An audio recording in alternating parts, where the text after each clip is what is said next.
IT বাড়ির পক্ষ থেকে যে কোয়েরি টিউটোরিয়ালে আজকের পর্বে আপনাদের সবাইকে স্বাগত জানাচ্ছি।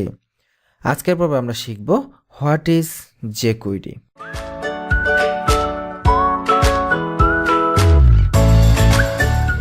আমরা অলরেডি জাভাস্ক্রিপ্ট শিখেছি। আমরা সেখানে দেখেছি জাভাস্ক্রিপ্ট ব্যবহার করে একটি ওয়েব পেজের বিভিন্ন ইন্টারঅ্যাক্টিভ পার্টস তৈরি করা যায়। সো জাভাস্ক্রিপ্টের সাথেই মূলত আমরা jQueryকে জেনে থাকি। তো অনেকেই আমরা প্রথম অবস্থায় ভাবি যে jQuery হচ্ছে হয়তো কোনো একটা ল্যাঙ্গুয়েজ বা জাভাস্ক্রিপ্টের মতো কিছু। আসলে সত্যিকার অর্থে jQuery কোনো ল্যাঙ্গুয়েজ না। jQuery হচ্ছে জাভাস্ক্রিপ্টের নির্দিষ্ট কিছু লাইব্রেরি। জাভাস্ক্রিপ্টের নির্দিষ্ট কিছু টাস্ক, যেই টাস্কগুলো jQueryর মাধ্যমে খুব সহজে করা যায়। যেমন জাভাস্ক্রিপ্টে আমরা যে কাজ হয়তো 200 লাইনের করতে হয়, সেই 200 লাইনের একটা কাজ jQuery ব্যবহার করে আমরা হয়তো 1 লাইনের মধ্যে করে ফেলতে পারি।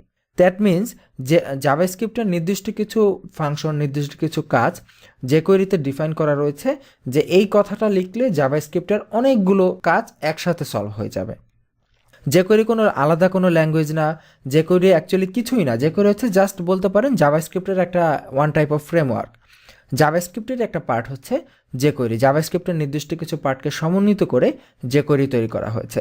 সো আমরা একটু প্র্যাকটিক্যালি বলতে গেলে jQuery হচ্ছে রাইট লেস ডু মোর, এই টাইপের জাভাস্ক্রিপ্ট ফাংশন। jQuery দিয়ে কম লেখা হয় কিন্তু বেশি কাজ করা হয়। সো এই হচ্ছে jQueryর বেসিক আইডিয়া। আমরা নেক্সট পর্বে jQueryর সিনট্যাক্স দেখব কিভাবে jQuery কোড লেখা হয়।